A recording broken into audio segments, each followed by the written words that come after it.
행복한 안식일입니다. 지난주 제가 교회를 비우고 다른 곳에 가서 말씀을 증거했는데요. 말씀을 듣고 제가 이동 중에 우리 수석장로님께 연락을 받았어요.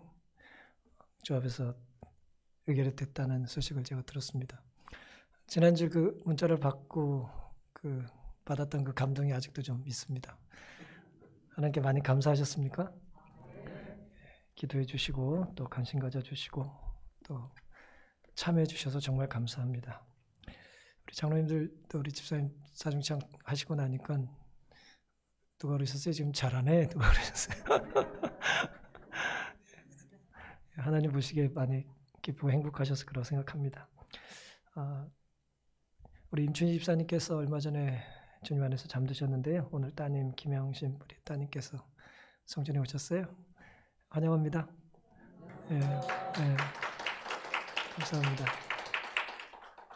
우리 마지막 예배 드리고 발인 때죠. 우리 부분께서 부인이 교회 간다면 열심히 협조하겠다고 그랬어요. 남편의 협조로 열심히 뵙게 되기를 바랍니다. 오늘 또 빈손으로 오지 않으시고 또 음식을 또 가져오신 것 같습니다. 만나게 드시고 또 집사님 또 추억 되새기시고 따님의 하시는 일과 삶의 또 신앙에 하나님께서 함께 역사해 주시기를 기도해 주시기 바랍니다. 오늘 함께 살펴볼 말씀은 출애굽기 10장의 말씀인데요. 제가 주제 성경절 봉독하겠습니다. 바로의 신하들이 그에게 고하되 어느 때까지 이 사람이 우리의 함정이 되리이까 그 사람들을 보내어 그 하나님 여호와를 섬기게 하소서. 왕은 아직도 애굽이 망한 줄을 알지 못하시나이까 하고. 저렇게 10장의 내용은 이스라엘 백성들이 하나님의 은혜로 또 모세의 인도에 따라서 출애굽하기 직전에 있었던 이야기를 담고 있습니다. 하나님께서 이스라엘 백성들을 출애굽시키시기 위해서 애굽에 재앙을 내리셨죠. 몇 번이나 재앙을 내리셨습니까? 10번의 재앙을 이제 애굽 사람들은 겪어야 했습니다. 그것은 필연적이었나요? 반드시 10번을 거쳐야 출애굽했던 것인가요? 그렇지는 않죠. 조건적인 것이었습니다. 첫 번째 재앙이 내리지 않아도 순종했더라면 출애굽할 수 있었겠죠. 근데 그들은 10번에 걸쳐서 하나님의 말씀을 모세를 통한 하나님의 말씀을 순종하지 않았습니다. 지금 10장의 사건은 7번의 재앙이 이미 끝난 때였어요. 7번. 여러분 이름이 다른 각기 다른 형태의 재앙을 7번 연속해서 겪으면 좀 마음이 어떨까요? 어떠겠어요? 설상가상이라는 말을 우리가 쓰는데 어려운 일이 한 2번, 3번 연속해도 어때요? 이게 터가 안 좋다 그러고 이사 가려고 그러잖아요. 근데 7번이나 연속해서 어려움을 겪었는데도 여전히 바로는 하나님의 뜻대로 순종하지 않았습니다. 바로의 마음이 완악했어요. 성경은 강팍했다고 표현했습니다. 보통 사람이 그런 자리에 앉을 수 없죠. 뭐 대단한 맷집이 있는 사람이었습니다. 그때 그 절대 권력을 휘두르는 바로의 신하들이 참다 못 참고 충언을 해요. 이건 거의 목숨 내놓고 하는 얘기입니다. 바로의 귀에 거슬리는 얘기를 하잖아요. 지금 뭐라고 말해요? 어느 때까지 이 사람이 모세죠. 우리의 함정이 되리까 그 사람들을 보내요. 뭐 번역을 점잖게 했습니다마는 애굽의 노예들이었으니까 히브리 사람들이 그놈들 보내요. 그 하나님 여호와라는 분을 분이라고 표현하진 않았겠죠. 그들이 믿겠다는 그 신을 섬기라고 하십시오라고 말해요. 그러면서 덧붙인 말이 뭐예요? 왕은 아직도 애굽이 망한 줄을 알지 못하시나이까. 거의 지금 죽을 작정을 다 하고 있어요. 이제 이판사판이에요 지금. 어차피 왕이 고집을 피워서 죽나 충언을 안 해도 죽나 충언을 해도 죽나 에라 역사에 그냥 충신이라는 말이나 듣자고 한마디 한 것 같아요. 아직 애굽이 망한 거 모르겠습니까? 아직도? 그렇게 이야기를 했어요. 바로 입장에서는 이런 신하들이 있는 게 좋아요, 나빠요? 기분은 나쁘지만 실제는 좋아요, 나빠요? 좋은 것입니다. 그렇잖아요. 귀에 달콤한 얘기만 하는 신하가 뭔 도움이 되겠어요? 어쨌든 이런 귀한 신하들이 있었어요. 이스라엘 백성들을 보내라는 것입니다. 우린 망하고 있다는 거예요. 오늘은 이 성경절을 중심으로 어느 때까지라고 하는 제목으로 은혜를 나누겠습니다. 어느 때까지요?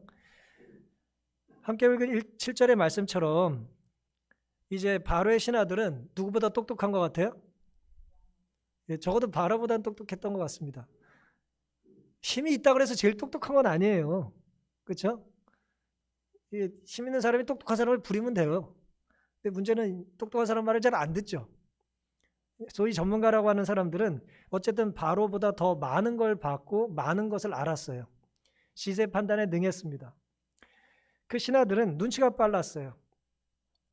지금 어떻게 세상이 돌아가는지를 분석할 수 있었던 사람이에요.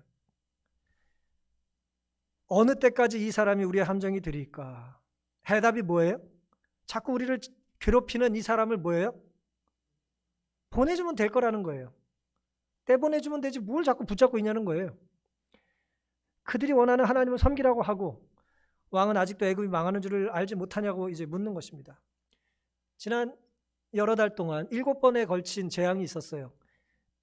나일강이 피로 변하고 개구리와 이와 파리와 악질과 독종과 방금 전까지 우박이 그냥 이스라엘 백성들은 놔두고 애굽에만 그냥 집중적으로 내린 거예요.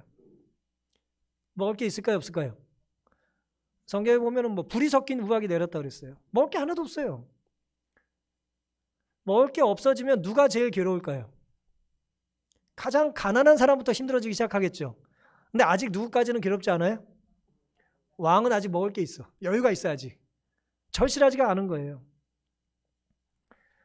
그럼에도 불구하고 7번째 재앙에 대하여는 바로가 반응을 보입니다. 내가 잘못한 것 같다. 우리 백성이 악하다. 이제 그런 말을 하면서 이제 모세의 말대로 자기가 들어줄 것 같은 이제 반응을 보이기도 했습니다. 9장 27절에 보시면 바로가 사람을 보내어 모세와 아론을 불러 그들에게 이르되 이번은 내가 범죄하노라. 여호와는 의로우시며 나의 백성은 악하도다. 그렇게 이 반응을 보였죠. 끔찍한 일들이 연속해서 7번이나 벌어졌는데 신하들 보기에는 이 전문가들 눈에 보기에는 이것은 우연히 벌어진 게 아니에요. 인과관계가 분명합니까? 그렇죠? 인과관계가 뭐예요? 모세가 와서 경고해요. 그리고 바로는 뭐예요? 그 경고를 따라야 따르지 않아요. 따르지 않아요. 그럼 반드시 뭐가 이루어져요? 경고한 재앙이 임해요. 그러면 아니 한 번도 아니고 두 번도 아니고 연속해서 7번이 자꾸 그런 일이 벌어지는 데는 뭐가 있어요? 뭐가 있잖아요. 우린 그걸 이제 패턴이라고 합니다. 법칙이에요, 그거는. 7번 연속해서 일어나면 8번째도 일어날까요, 안 일어날까요? 일어난다고 봐야죠. 바보가 아니면. 그러니까 신하들 보기 너무 답답한 거예요. 점점 이 재앙의 강도는 커지고 있어요. 지도자나 잘못 만나가지고 백성들이 뭐하고 있습니까? 고통을 겪고 있잖아요. 그래서 이제 신하들이 말을 하는 것입니다. 이건 우연히 일어난 것이 아니다. 조금만 판단력이 있다면 너무나 분명하다, 인과관계가. 믿지 않겠다고 작정한 것이 아니라면 난 그래도 믿지 않아. 난 무조건 믿지 않아. 난 절대 믿지 않겠어라고 결심한 것이 아니라면 이 재앙과 이 모세의 경고를 우리가 따르는 게 맞죠. 그래야 또 다른 재앙을 겪지 않을 것 아니에요. 계속 때렸는데 아프면 또 때리면 아플 거 아니에요. 근데 계속 때리면 안 아파지나요? 그런 어리석은 선택을 하면 곤란한 것입니다. 나중에 턱뼈가 부러지겠죠. 그거 물어봐야 합니까, 그걸? 금이 가고 있으면 더 때리면 무너지는 거잖아요. 근데 바로는 그래도 이제 그걸 깨닫지 못했어요. 한두 번이 아니고 7번 그런 것입니다. 신하들은 견딜 수 없어서 이제 바로에게 이야기를 하죠. 어느 때까지 모세 때문에 우리가 고통을 겪어야 합니까? 그들의 신을 섬기라고 하십시오. 왕은 아직도 애굽이 망한 줄을 모르고 계십니까? 바로보다는 뛰어난 사람인 것 같습니다만은, 바로보다는 현명한 것 같습니다만은, 같은 행동을 하면 같은 결과가 있다는 것을 알고 있는 것 같습니다만은, 대개 이런 사람들 우리는 전문가라 그래요. 전문가들이 보통 사람보다 아는 것이 많아요, 적어요? 많아요. 더 잘 보고 더 많이 알고 더 멀리 봐요. 그러니까 바로 보면 답답했을 거예요. 그걸 왜 못 보지? 왜 그걸 모르지? 왜 그걸 깨닫지 못하지? 답답했겠죠. 논리나 과학이나 통계를 보면서 우리에게 좀 더 유리한 선택이 무엇이라는 걸 왜 모르냐는 것에 대하여 답답해합니다. 그렇지만 바로보다 좀 더 많이 봤다 그래서, 바로보다 좀 더 많이 안다 그래서, 바로보다 애굽에 좀 더 유리한 결정을 할 수 있다고 해서 이들이 제안했던 것은 재앙을 모면할 수 있는 방법을 얘기한 거예요. 그렇죠? 모세의 뜻대로 해주면 우린 더 이상 고통을 겪지 않습니다라는 것을 이제 왕에게 얘기하지 않았습니까? 하지만 그렇다고 해서 이 신하들이 바로에게 저 유대인들, 히브리인들이 섬기는 하나님을 우리도 섬겨야 된다고까지는 말하질 않았죠. 이 나라 진정 잘 되려면 저 이상한 사람들이 섬기는 신이 진짜 신인 것 같은데 우리도 이참에 좀 그분을 믿어야 되지 않겠냐는 말을 하면 좋았겠죠. 근데 그렇게까지는 생각하지 못했어요. 그저 뭐 하고 싶었어요? 떼어버리고 싶었어요. 그 놀라운 축복을 내리시는 하나님, 재앙을 내리시는 분은 모두 내리실 수 있어요? 축복을 주실 수도 있잖아요. 그 신을 우리로부터 뭐 하고 싶었던 거예요? 떨구고 싶었던 것입니다. 관심이 없었던 거예요. 거기까지는 미치질 못했어요.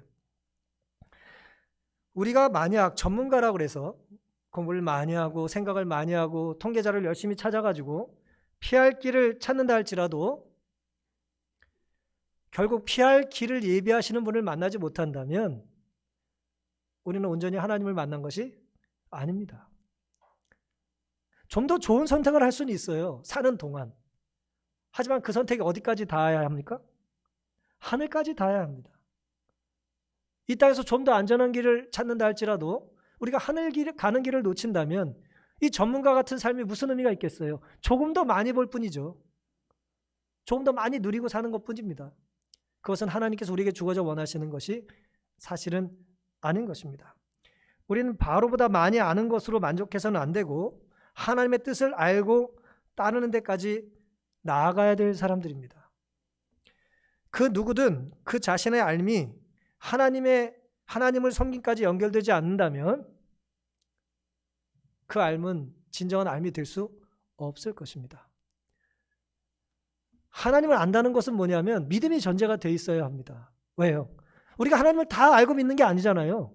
그렇죠? 하나님을 다 안다면 무슨 믿음이 필요하겠어요? 이해가 필요한 거죠. 그래서 믿음은 어떤 영역입니까? 내가 모르는 부분에 대해 하나님은 답이 있다고 하는 걸 확신하는 거예요.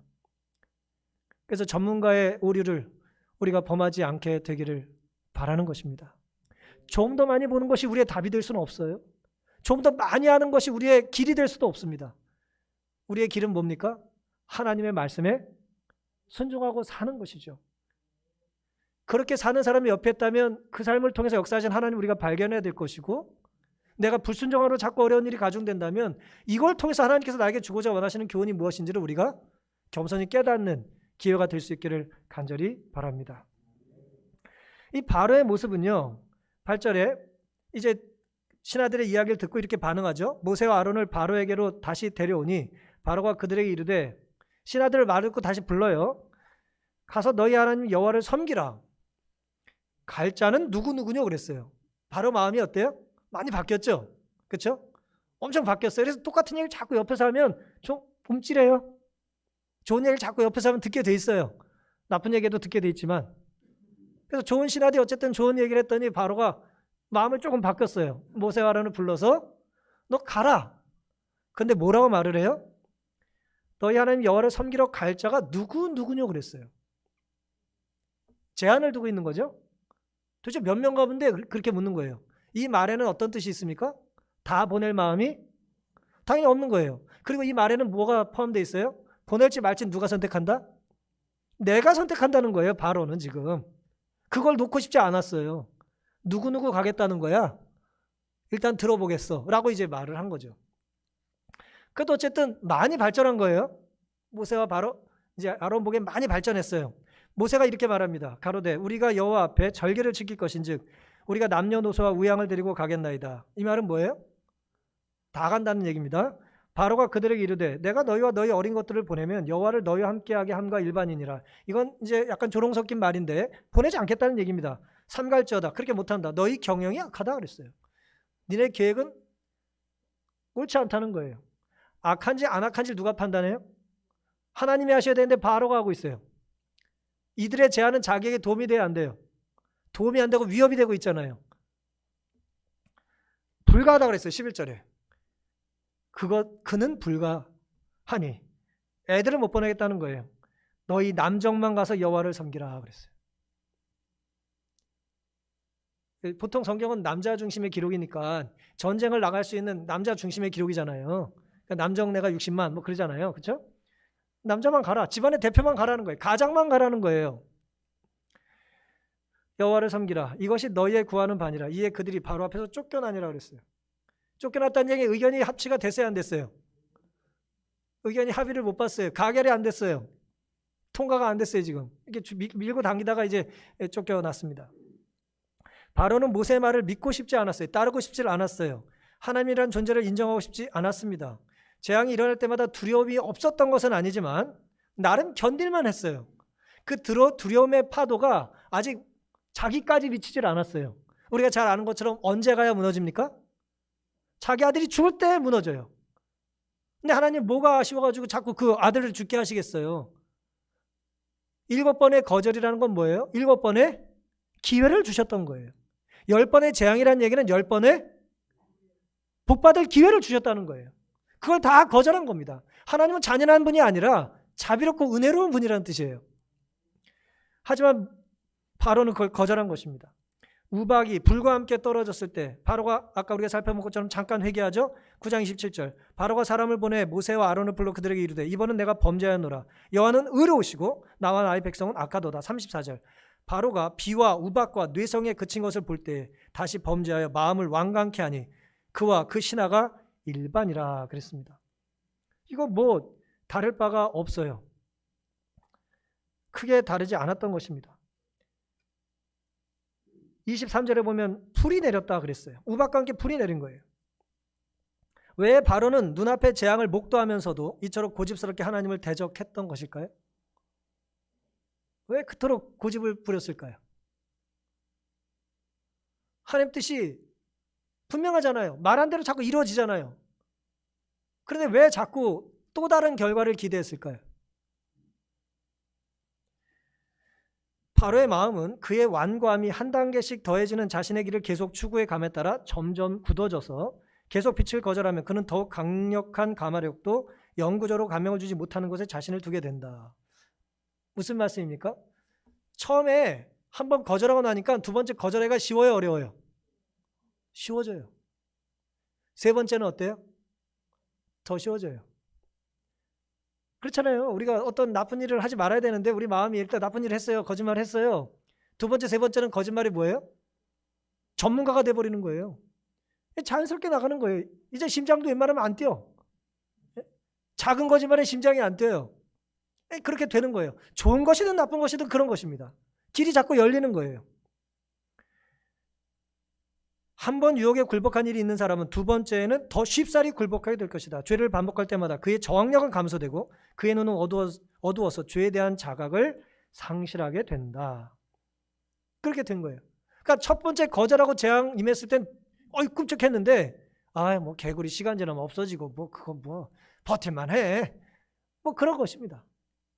익숙해지는 거예요. 하나님을 대적하는데 익숙해지는 거예요. 그리고 싸움이라는 게 그렇잖아요. 이 작은 사람이랑 싸우다 보면 내가 둘이 라이벌인데 지금 누구랑 싸우고 있어요? 하나님이라는 분이랑 싸우고 있으니까 자기가 마치 모처럼 된 것 같아요. 하나님이랑 맞대결 하고 있는 것 같은 착각에 빠졌을지도 모르겠어요. 점점 이 교만해지는 것이죠. 그들이 원할 때는 언제든지 악한 길에서 돌이킬 수 있으며 지금 은혜의 초청을 경시할지라도 거듭 그 감화를 받을 수 있다는 생각으로 양심의 가책을 진정시키는 사람들은 그들이 멸망할 때까지 그 같은 길을 행할 것이다. 우리 안에 바로 같은 모습이 있어요, 없어요? 있어요. 우리가 바로가 7번 벌 받고도 정신 못 차렸어요. 그리고 이제 3번 더 받죠. 근데 우리가 모세를 공부해 보면 모세도 하나님이 그를 불렀을 때 5번을 거절하거든요. 나 못한다. 저는 말이 어눌하다. 보낼 만한 사람을 보내라. 바로도 사실은 모세도 어떻게 보면 바로랑 크게 다르질 않아요. 계속 거절을 했거든요. 근데 하나님은 그래도 모세에게 제안을 했고 모세는 그래도 이 5번 거절한 다음에 받아들이기는 해요. 근데 바로는 모세보다 좀 더 완악했기 때문에 계속해서 이제 거절을 하는 것입니다. 근데 거절할 때 우리 안에 어떤 마음이 있냐면은 내가 마음 먹으면 언제든지 뭐 할 수 있어요? 나는 마음 먹으면 언제든지 바로 설 수 있다는 생각을 한다는 거예요. 그렇지 않습니까? 우리 뭐 여기 주로 어른들이 계십니다만 우리 학교 다닐 때 그런 결심 안 해요? 아이, 내가 마음만 먹으면 다음 시험에 뭐. 근데 문제는 나만 마음 먹는 게 아니야. 다음 시험에. 고등학교 가면 다 열심히 해요. 고3 가면 다 열심히 해요. 우리 안에 그런 생각이 있어요. 내가 언제든지 마음만 먹으면 내가 바로 살 수 있다. 내가 마음만 먹으면 언제든지 하나님 앞에 예배자로 설 수 있다. 내가 마음만 먹으면 뭐 할 수 있다라는 생각을 우리가 한단 말이에요. 그 생각 자체가 나쁜 건 아닙니다만은 그 생각의 기저에는 우리 안에 교만이 있다는 거예요. 우리는 죄의 유혹에 자주 넘어지는 사람들이기 때문에 우리가 한번 기울어지고 나면 바로 사실 서질 못해요. 그걸 인정하지 않는 거예요. 우리가 항상 중심에 있다고 생각하는 거예요. 그렇지 않습니다. 죄라는 건 기울어지고 나면 전에는 50만큼 노력하면 바로 서야 됐을지 모르지만 죄를 짓고 나면 얼마의 노력을 해야 될 것 같아요? 80, 90의 노력을 해야 중심에 설지 모르겠어요. 물론 하나님의 은혜가 있어야 가능한 것입니다만은 똑같은 노력으로 되는 건 아니에요.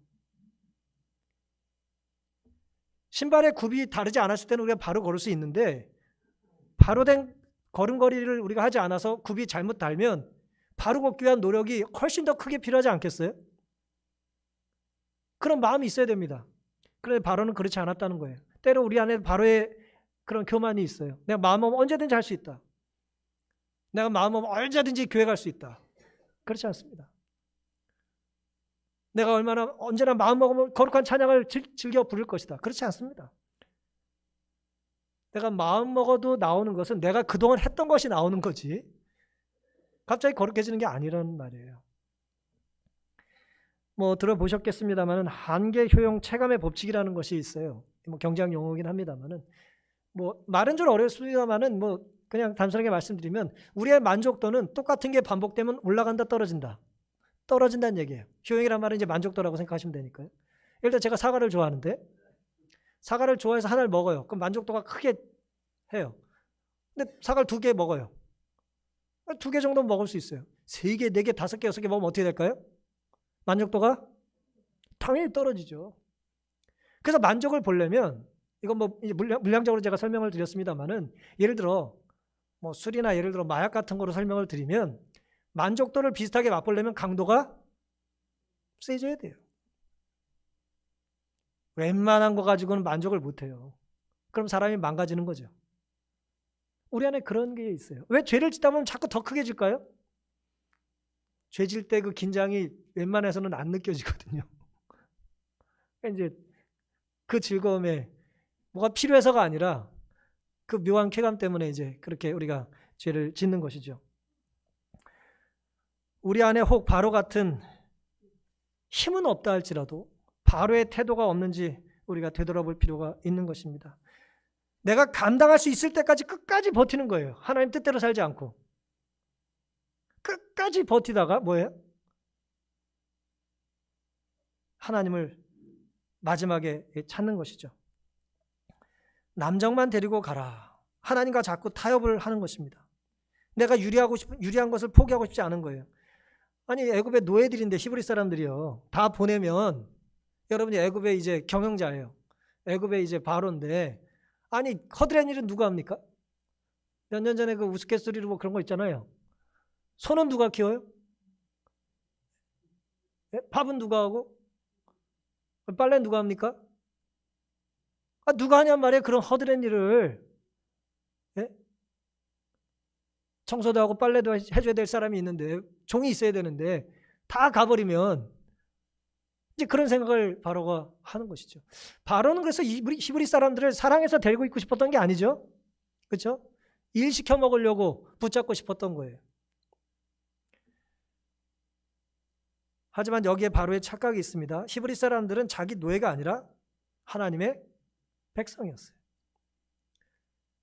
오늘 우리가 그 대상이 무엇이든 그것이 돈이든 우리 자녀든 혹은 내 말을 잘 듣는 아무개든 혹은 회사의 직원이든 간에 내가 마음대로 부려도 된다는 생각을 갖고 취하는 입장과 하나님의 자녀라고 생각하며 대하는 태도는 같을 수가 없겠죠. 우리 안에 하나님의 자녀라는 그런 인식과 깨달음이 우리 주변 사람들에 대하여 있게 되기를 간절히 바랍니다. 이제 모세의 모습을 보면요, 이 교만했던 바로에 비해서 모세는 이제 하나님 뜻대로 살고자 원칙을 제시합니다.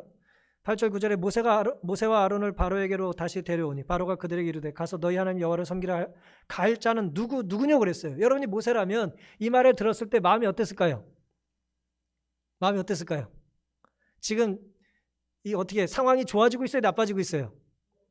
굉장히 좋아졌잖아요. 그렇죠? 굉장히 좋아졌어요. 아주 우호적으로 바뀌었어요. 누구냐? 뭐라고 몇이라고 대답을 해야지?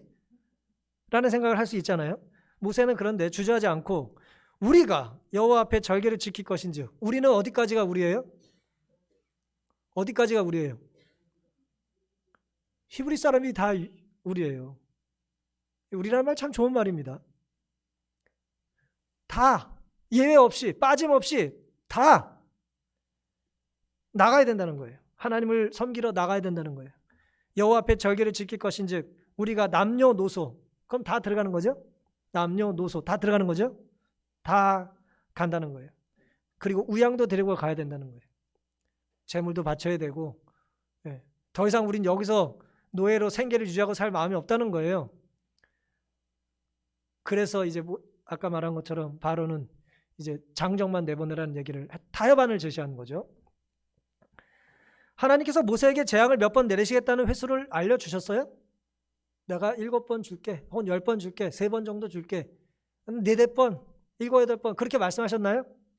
아니요, 말씀을 안 하셨어요. 문제는 출애굽기 7장 4절에 보면 바로가 너희를 듣지 아니할 터인즉 듣지 않을 거란 얘기는 하셨어요. 네가 말하면 바로는 잘 듣지 않을 거야. 내가 내 손을 애굽에 더하여 여러 큰 재앙을 내리고 내 군대, 내 백성 이스라엘 자손을 그 땅에서 인도하여 낼지라 그랬어요. 여러 번이란 말은 히브리 말에는 없어요. 그냥 큰 재앙들을 내리고 그랬어요. 어쨌든 복수를 설명하셨습니다. 여러분에게 복수는 몇 회입니까? 이 재앙은 사실 누구에게 달렸어요? 바로에게 달린 거잖아요. 이 바로가 어떻게 반응에 따라서 이 재앙이 더 많아질 수도 있고 적어질 수도 있는데 하나님이 마지막으로 정해놓은 재앙은 뭐예요? 바로의 아들이 죽는 거예요. 장자가 죽는 거예요. 그러니까 그 전에 그러면 줬던 재앙은 쓸모없는 재앙입니까? 아니죠. 끝까지 그런 재앙까지는 내리고 싶지 않으셨던 거죠. 근데 우리가 모세 입장이라면 바로가 우호적으로 제시를 해요. 이제 뭐 협상이 되고 있어요. 이제 안 하고 있다가 이제 협상이 시작됐어요. 그 누구 보내면 되는 거야? 예? 우리한테 얼마면 돼? 뭐 그거 아니에요. 뭐라고 대답해야 될까요? 우린 양보 못합니다. 타협 못합니다. 그렇게 말하기가 쉽습니까? 어렵죠. 지금 모세와 이스라엘 백성의 신분이 노예라니까요. 왕이 절대 권력을 가진 바로가 그래서 누구 보내주면 되냐라고 물었을 때 대답을 잘해야 될 거 아니에요. 저같이 좀 마음이 좀 새 가슴인 사람은 몇 대 몇이라고 얘기를 해야 되나? 지파의 대표들만 얘기해야 되나? 한번 생각했을 수 있을 거 아니에요. 그렇죠? 60세 이상만이라고 얘기를 해야 되나? 뭐 그런저런 생각할 수 있지 않겠어요? 하나님께서는 횟수를 정해주지 않으셨다는 거죠. 바로의 이런 어떻게 보면은 좋아진 반응에 대하여 나는 뭐라고 대답을 해야 할까? 모세는 바로의 심기를 살피기보다는 하나님의 약속을 믿었어요. 보세요. 아주 힘 있는 사람이 질문할 때는 힘 있는 자가 그 질문의 대답을 보고 들어주지 말지 결정할 거 아니에요. 그렇죠? 너 먹고 싶은 거 뭐야? 라고 말할 때 대답 잘못했다가 못 얻어먹잖아요. 그렇죠? 바로가 누구 갈 거야? 라고 얘기했을 때 몇이라고 대답해야지? 500이라고 해야 되나? 5000이라고 해야 되나? 50%라고 얘기해야 되나? 그렇게 고민이 될 수 있잖아요. 근데 놀랍게도 바로는 우리가 다 나가는 게 하나님의 뜻이라고 얘기를 했어요. 그래서 결국 어떻게 됐습니까? 당장은 쫓겨났죠. 협상 결렬. 이제 뭐 대화가 되질 않아요. 바로가 이것들이 맞아 보자 하니까 지금 안 되겠군. 쫓겨내는 거죠. 우리가 살다 보면 직감적으로 지금이 내 삶에 있어서 매우 중요한 순간이라는 걸 깨달을 때가 있습니까? 내가 대답 잘하면 성공할 수 있다는 뭐가 있을 때가 보일 때 있으신가요? 아마 사업을 하시는 분들 그런 게 보이실 것 같아요. 이거 하나 잘하면 이거 될 수 있을 거다. 혹은 젊은 연인들은 예를 들어 내가 이번에 어떻게 잘 보이면 시집장가 갈 수 있겠다. 예를 들어 고3 아이들은 뭐예요? 어려운 문제 풀다가 그 문제 풀면 내가 뭐 할 것 같아요? 합격할 것 같아요. 그 한 문제에 내가 당락이 달린 일들이 얼마나 우리 주변에 많습니까? 그렇죠? 전국에 있는 수험생을 쭉 세워놓으면 뭐 차이가 얼마나 나겠어요. 내 바로 앞에 있는 애랑 바로 뒤에 있는 애랑 뭐 별 차이 없는 거예요.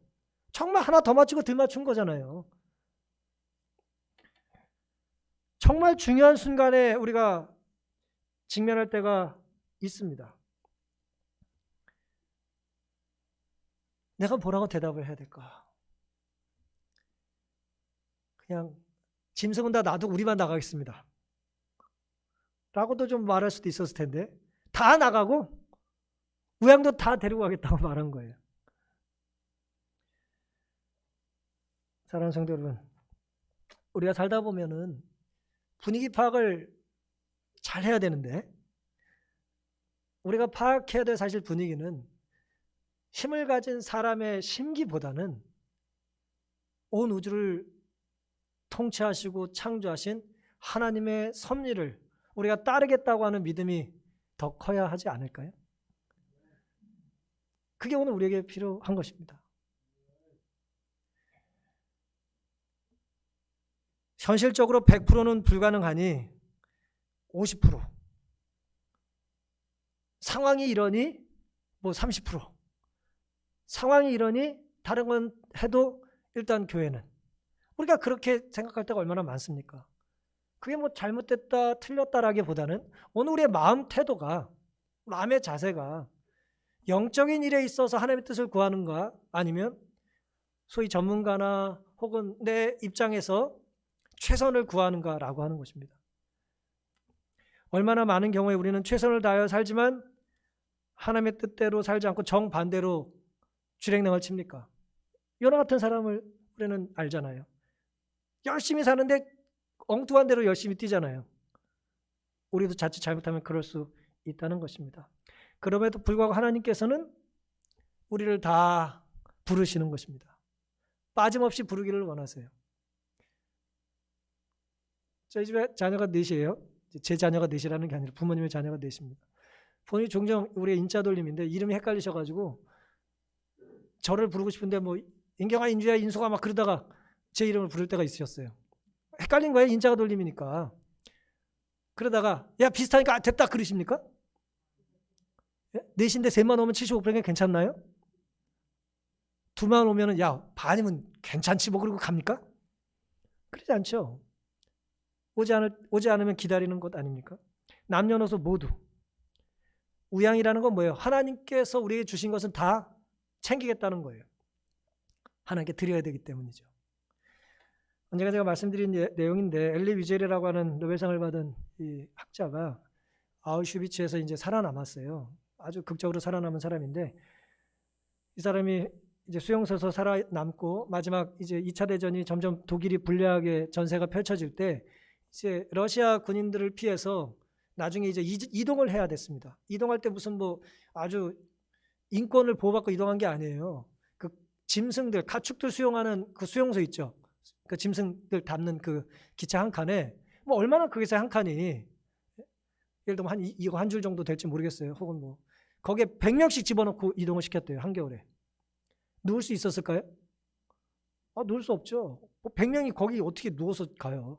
그냥 거의 짐짝처럼 무슨 얼린 동태처럼 그러고 가는 거예요. 옷도 제대로 주지 않고. 그러다가 사람이 죽어나가요. 너무 그게 힘드니까. 대답을 안 하면 이제 던지는 거예요, 이렇게. 이동하는 열차에서 그걸 던져요. 근데 그 사람을 던질 때 옷을 벗겨요, 일단. 왜요? 그 옷 나라도 입어야 되니까. 그 사람들이 죽어 나갈 때마다 좋아했대요. 내 공간이 넓어지고 나는 더 좋은 옷을 얻을 수 있는 거예요. 그런 상황에 이 사람이 자기 아버지가 거의 지금 이제 거의 죽어가는 지경인데 엘리 위젤이 사람들이 이제 와가지고 반응하지 않으면 여기 이 사람도 안 움직여 그러면 던지는 거예요. 계속 열차가 지나가면서 폴란드 옆을 지나가면서 이리 와봐 여기도 있어. 보니까 자기 아버지야. 그래서 그 사람들 오기 전에 아버지한테 가가지고 아버지 눈 떠요 눈 떠요. 사람들이 아버지 던질 거예요. 아버지가 꿈쩍도 안 해요. 그러니까 그 두 사람이 이 엘리 위젤이 뭐 소년이었으니까 이제 잡아 당기고 있어요. 던지려고. 이제 그 아버지 입고 있던 옷도 벗기고 이제 던지려고. 아버지를 금방 내줬을까요? 정 그릇이다면. 그리고 내줬을까요? 내줄 수 없죠. 내버려도 죽은 걸 모르겠어? 아들은 계속해서 아닙니다. 버럭 소리를 질렀어요. 죽지 않았어요. 아직 죽지 않았어요. 그렇게 말을 하는 거예요. 하지만 아버지는 반응도 없고 생기도 없었어요. 하지만 가늘게 아직 숨을 쉬고 있었어요. 아들에겐 그게 느껴지는 거예요. 다른 사람은 무시하고 싶은 거고. 봐요. 나는 흐느꼈다. 조금 가는 숨을 쉬는 것에 대하여 아들이 목 놓아 이제 따지는 것입니다. 그렇게 20구의 시체가 내던져졌어요. 눈 덮인 폴란드 들판을 무덤도 없이 벌거벗은 고아 수백 명을 남기고 이제 계속 움직입니다. 결국 그 열차가 도착을 했는데 아까 몇 명이 탔다고 그랬어요? 그 한 칸에 100명이 탔는데 몇 명이 내렸는지 아십니까? 12명이 내렸어요. 다 죽고 12명만 내렸어요. 그 12명 중에 자기와 아버지가 있었어요. 결국 아버지는 돌아가시는데 도착하고 나서 장교들이 다시 일렬로 세워요. 근데 아버지가 계속 정신이 나가가지고 비몽사몽간에 이제 헛소리를 합니다. 장교가 곤봉으로 자꾸 때려요. 입 다물라고. 근데 아버지가 정신이 혼돈하니까 혼미하니까 지금 완전히 지금 뭐 선방 증상이 있으니까 아무리 때려도 뭐 계속해서 엉뚱한 소리를 하는 거예요. 근데 보세요. 아버지가 얻어맞고 있어요. 소리를 지르고 있어요. 그럼 예를 들어 아들 입장에서 뭐 하고 싶어요? 가서 아버지를 말리고 싶잖아요. 근데 아들이 뭐라 그랬냐면 나도 얻어맞을까 봐 두려워. 내가 아들인 티를 내지 않았다 그랬어요. 그러게 그 밤을 보내고 그 다음날 아버지는 돌아가시는데 눈을 떠고 보니 아버지가 없어요. 그 사이에 화장을 시킨 거예요. 그리고 이렇게 말을 합니다. 아버지가 남긴 마지막 말은 내 이름이었다. 아버지는 내 이름을 불렀으나 나는 대답하지 않았다. 계속해서 얻어맞으면서 아버지가 했던 말이 뭐예요? 엘리저 그러면서 아들의 이름을 부른 거예요. 근데 내가 아들이라는 걸 티내지 않았다는 거예요. 얻어맞는 게 두려워서. 그리고 아버지가 돌아가신 날 나는 울지 않았다 그러면서 마지막 문장이 이렇게 끝납니다. 내 가슴 깊은 곳에 남아있는 한 가득 흐릿한 양심, 그 안쪽을 더듬으면 아마 이런 감정이 숨어 있었을 것이다. 마침내 자유로워졌다. 이제 아버지 신경 안 써도 된다는 거예요. 내 먹을 거 아버지 나눠주지 않아도 된다는 거예요. 이 사람이 평생 이 죄책감으로 이제 글을 쓰고 자기가 증인의 삶을 살겠다고 해서 이제 계속해서 아우슈비츠에 대한 얘기를 했던 것입니다. 사랑하는 성도 여러분, 제가 좀 이 우울한 얘기를 말씀드린 이유는 아들은 때로 아버지에게 등을 돌릴 수 있어요. 하지만 아버지는 무슨 일이 있어도 내가 제 아버지라는 걸 부정하지 않습니다. 절대 자녀를 외면하지 않아요. 자녀는 자유롭기 위해 때로 침묵하지만 부모는 자기 자유를 포기하더라도 아들 이름을 부르고 또 부릅니다. 하나님께서 모세에게 이스라엘 백성들을 데리고 나오라고 하신 이유가 뭡니까? 그게 아들을 찾는 아버지의 마음이에요. 다 나와야 되는 것입니다. 빠지면 안 되는 거예요. 하나님 우리에게 일시키려고 부르시는 것이 아니고 우리에게 자유와 예배의 기쁨을 누리게 해주시고자 우리를 찾고 계신 것입니다. 사랑하는 성도 여러분, 더 늦기 전에 시간이 있을 때, 아직 기회가 있을 때 하나님을 찾게 되시기를 간절히 바랍니다. 세상은 더 유리해지고 강해져야 살 수 있는 곳이지만 우리가 초청받은 하늘은 전문가의 지식이나 바로의 권력이 아니라 반복해서 실수했더라도 모세 같은 순종이 우리에게 필요하기 때문입니다. 당장의 유불리보다는 영혼의 관점에서 옳은 결정을 하는, 하나님 기뻐하실 만한 반응을 하는 우리가 되기를 바라면서 오늘 말씀을 마치겠습니다.